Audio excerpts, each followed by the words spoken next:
Et toujours un duo, bien sûr, hein, Joseph Touvenel et Denis Jacquet, qui ont toute leur tête, hein, contrairement à Joe Biden, ils ne font pas trop de lapsus. Hein. Un petit tout à l'heure avec Denis, mais quand même, on assiste à un spectacle aux États-Unis. Peut-être avant de reprendre d'ailleurs là-dessus. C'est très satisfaisant d'être sur France Inter ce matin, comme dirait Joe Biden. Bon, on n'est pas sur Europe 1. Rien ne va plus, décidément. Denis Jacquet, notre débat s'est finalement focalisé sur la question de la valeur travail, du SMIC, du pouvoir d'achat, de la question de la revalorisation des salaires pour les bas salaires. Hein. C'est une question quand même clé pour beaucoup de Français. On sent qu'il y a une pression là-dessus qui est forte du côté de LFI, mais également aussi du RN qui a un enjeu sur les classes populaires, comme on a coutume de dire.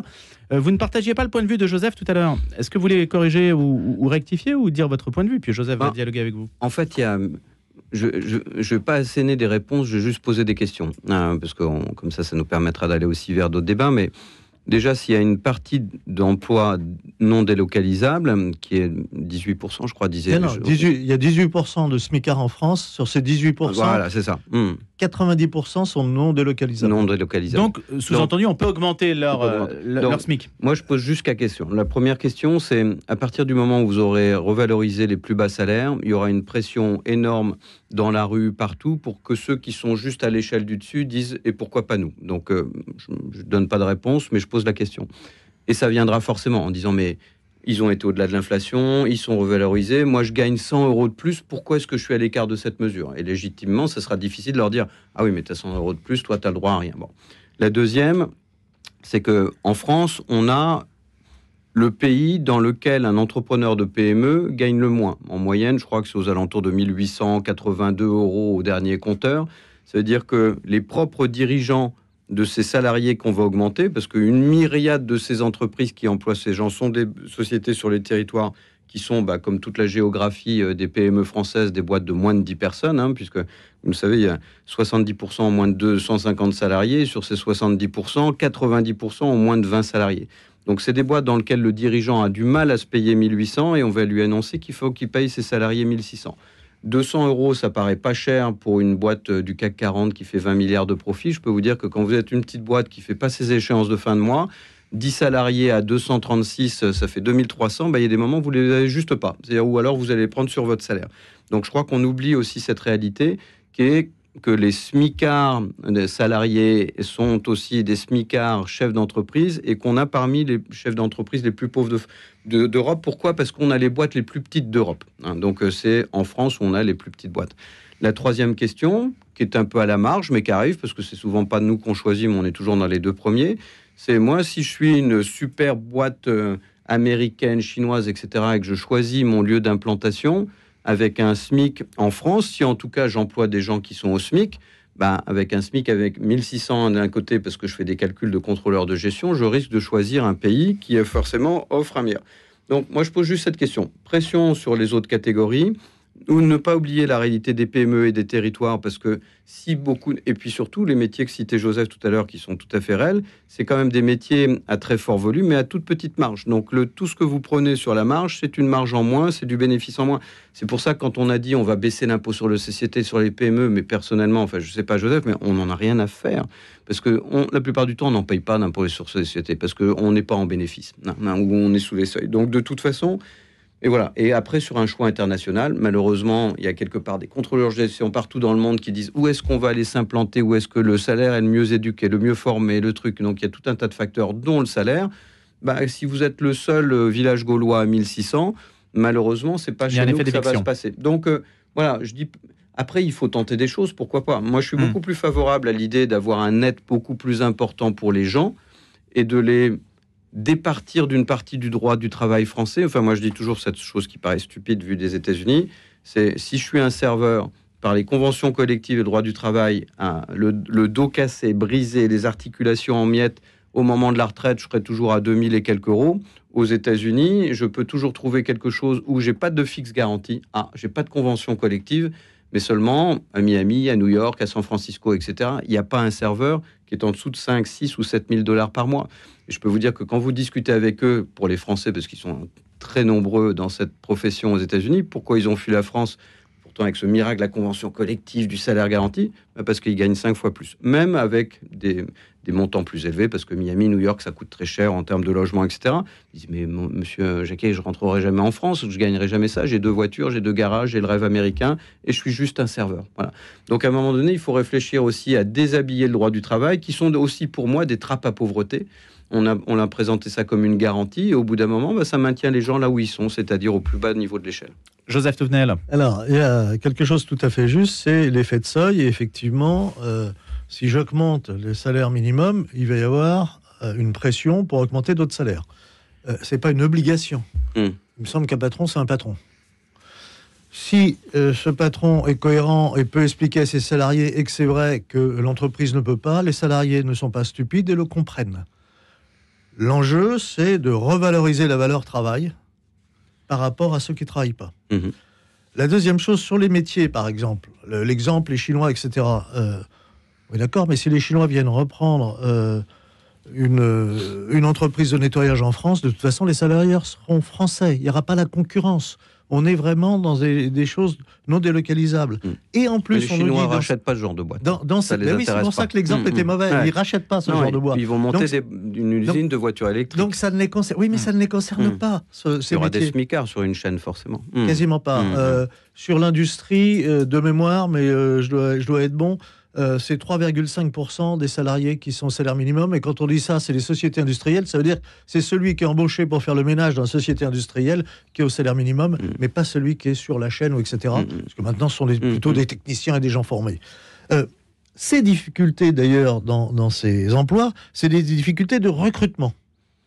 Ça, c'est très clair. Et donc, comment on me dit dans une économie libérale, c'est l'équilibre de l'offre et de la demande, mais si je dois vous augmenter, je le fais pas. Ah oui, mais je trouve personne. Ah bah oui. Moi, je suis un vrai libéral. Dans ces cas-là, je dis, augmentez. Et on nous dit, non, je vais pas augmenter, mais je vais faire appel à l'immigration. Parce que l'immigration, ça donne une masse de gens pauvres à qui on peut imposer beaucoup de choses. Ah oui, mais ça coûte très cher au pays aussi. Et après, il faut pas se plaindre de payer des charges, etc. Parce qu'on fait venir une main-d'œuvre qu'il faut former.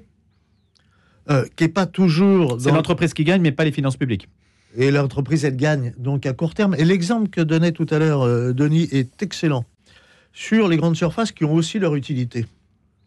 Tous ceux qui, comme moi, se sont battus pour le repos dominical. On dit, mais non, laissez-nous faire, laissez ouvrir, laissez, etc.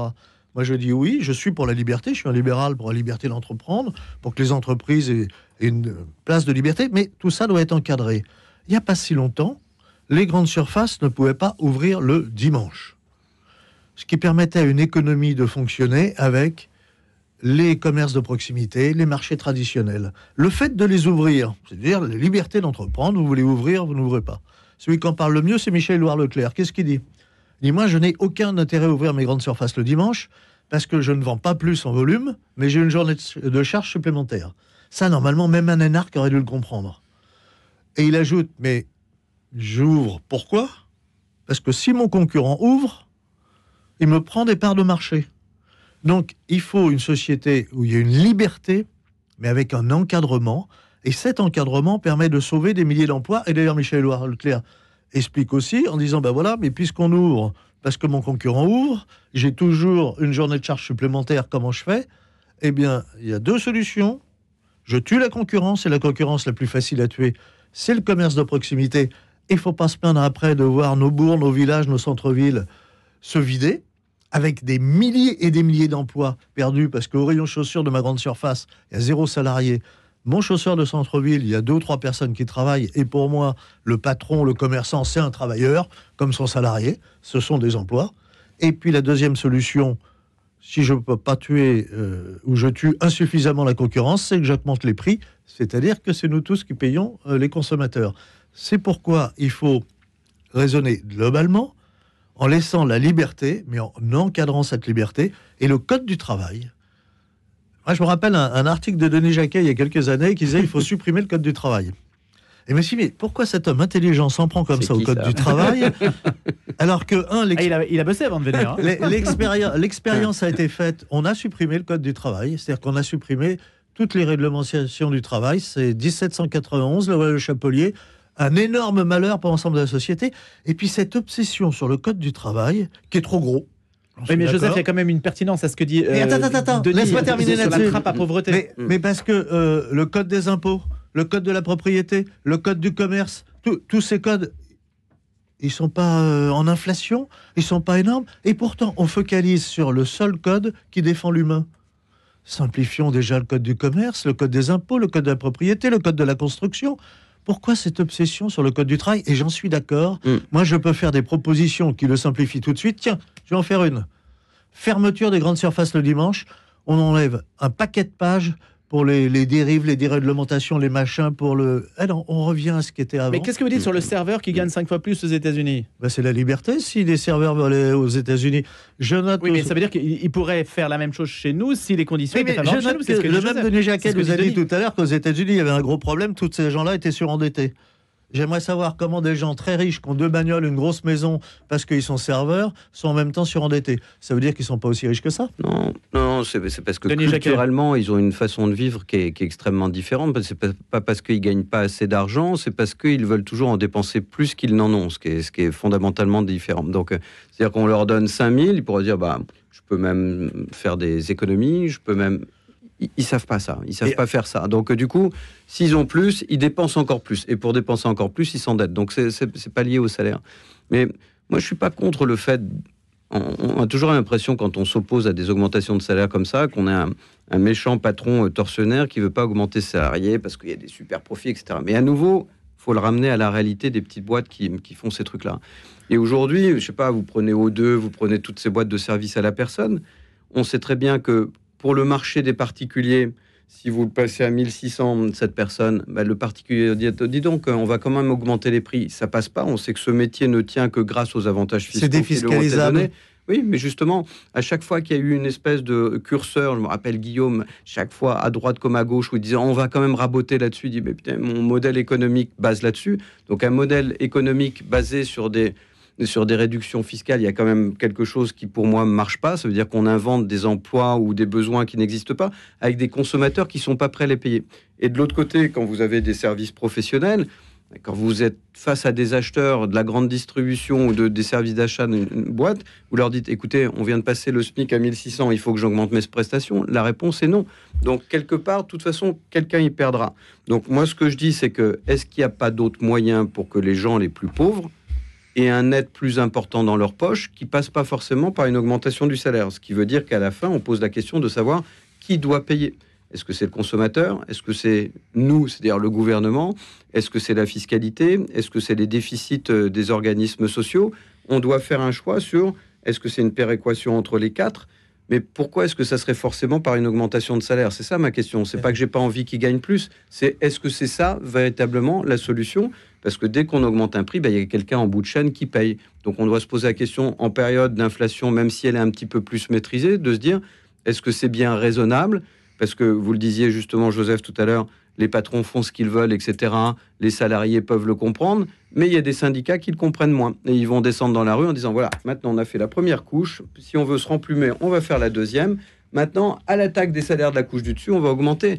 Je veux dire... Mais ils ne sont pas dans les pas dans les entreprises dont on parle, dont vous parlez des TPE, des PME. Oui, ils sont pas dans les TPE. Regardez, PME. Ils passent leur vie à dire on fait la grève à la SNCF parce qu'on le fait pour le bien de tout le reste de la société. Donc ils vont mettre... Vous pouvez me rappeler qui est le patron de la SNCF? Hein?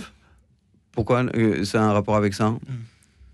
Parce que c'est pas le patron de PME et TPE. Oui, non. Le patron de la SNCF. Non, mais c'est pas ça, Joseph. C'est à 100% l'État. Les syndicats viennent sur le marché de la grève en disant. Pas les syndicats, certains. Oui, certains syndicats, je suis d'accord. Merci. Viennent sur ce marché de la grève en disant les gars, comme tous ces pauvres salariés dans les PME, partout dans les territoires, les petites entreprises ne peuvent pas faire, on va le faire pour vous. Mais quel rapport entre la SNCF, la RATP, les aiguilleurs aériens et les PME? Aucun. On fait grève pour eux. Bon, alors en fait, on s'engraisse que nous et on accroît nos avantages à chaque fois au détriment du reste de la société. Donc, ce que je dis, c'est qu'il y a un monde idéal et il y a un monde réel. Et moi, je suis prêt. À nouveau, ce n'est qu'une question que je pose. Je suis sûr que ce débat arrivera sur le marché et qu'il y aura une telle pression qu'à un moment donné, parce que les politiques sont faibles, ils céderont. Donc voilà, on met un premier domino et les autres peuvent tomber après. Donc je pense qu'il faut réfléchir à d'autres solutions pour enrichir les gens que l'augmentation. Je pense qu'il y a d'autres solutions. Je ne parle pas d'enrichissement. Réponse de Joseph et j'ai une question après. De les désappauvrir, si vous préférez. Non, je ne parle pas d'enrichissement, je parle de la valeur travail.